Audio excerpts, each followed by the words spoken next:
I noticed that you have Bob the dog with you. Tell me, if my dog has been swimming in my pool, what are a couple of the extra cleaning / chemical steps I should be taking?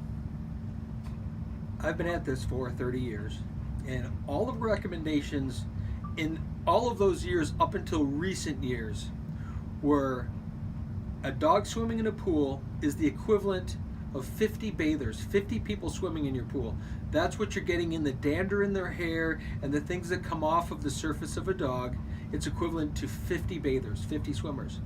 What the new data is showing is that it's actually closer to 75 people swimming is the equivalent of one dog swimming in a pool. So what does that mean to you as a homeowner? We love to let our dogs swim.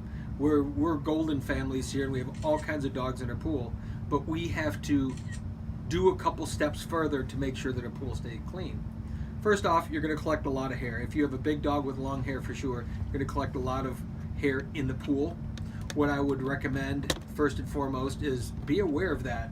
The hair will eventually settle to the bottom and coat over the top of the main drain for sure, as well as get drawn into the filter system, into your pump baskets, into your impeller, into the filter itself, and create layers of hair in there. So you're going to have to do more cleaning in the filter, in the pump, and in the pool. That's just the hair part. That's just a physical part. But then also, it's going to try your chemistry. It's going to really work on your chemistry, because one dog equivalent to 75 people in the pool means you're going to likely burn a lot more chlorine up, keeping the pool clear. So I would recommend now that what compounds that is then if you're subsidizing and adding additional chlorine to the pool, you're now changing the pH of the pool considerably more, because the more you're adding, the more you're changing the pH. So you're going to have to just work at balancing the water and let the puppy swim. And there's some arguments to not let them swim because of chlorine and allergies and other things, but we have certainly found that they're healthier when they swim, they're cooler when they swim, they enjoy it to swim, and we here at Ask the Pool Guy live in the yummy part of life, and that's a yummy part for us. It's worth the extra effort to make sure that the dogs are having a good time as well, and we certainly want them to have that. Something else we haven't discussed yet is, based on the type of pool that you have, you should also teach your dog different skills.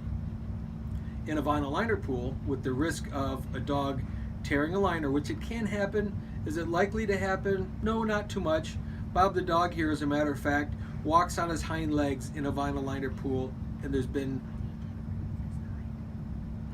But he did rip the return when he was trying to play with it. So he walks on the bottom of the pool and doesn't cause any problems whatsoever.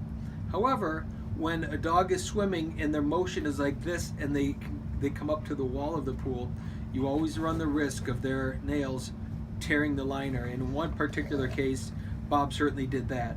However, again, still worth having the dog in there because repairs are pretty easy to do. But what I recommend is teach the dog, if you want the dog to jump in the pool, you want to teach the dog where to exit the pool. You don't just want to throw a dog in and let it try to find its way out.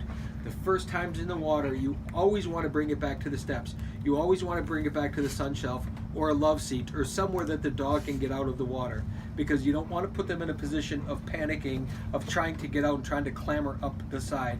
That'll damage any pool, certainly at the surface of a fiberglass pool, and you run the risk of it damaging even a gunite pool. I mean, less so with the concrete finish, but you do run that risk. More importantly, damage to the dog itself is if it's thrashing along the side, not being able to pull itself out of the pool. So what we always make a policy of doing is either get the dog to jump in or take them in from the steps and teach them to always come back to the steps. Repetitive behavior, repetitive, and eventually they can jump in at the deep end and they'll always come to the step in the shallow end, or to the love seat in the deep end, or wherever you want them to exit in and out of the pool. But just make sure that you're protecting them, you're protecting your investment of the pool, and then most certainly taking care of the water chemistry and then the mechanics behind it. the hair that's getting in there is going somewhere. It doesn't just magically disappear. You're going to have to do some work to clean it. I would recommend, if you get a lot of clumps of hair, big clump of hair on the main drain of the pool, shut the pool equipment off before you dive down there or send your little kid down there to take that clump of hair off the main drain, because we don't want there to be any issues with entrapment around the main drain, little kids playing down there trying to get the hair up. So if you're going to have your kids do that, always make sure the equipment's off. The likelihood, if the pool is built properly, that wouldn't happen, but older pools, malfunctioning pools, you always run that risk of that happening, and we don't want anything like that to happen. So just make sure that you're doing and taking care of all of the necessary steps, and then let the dogs enjoy.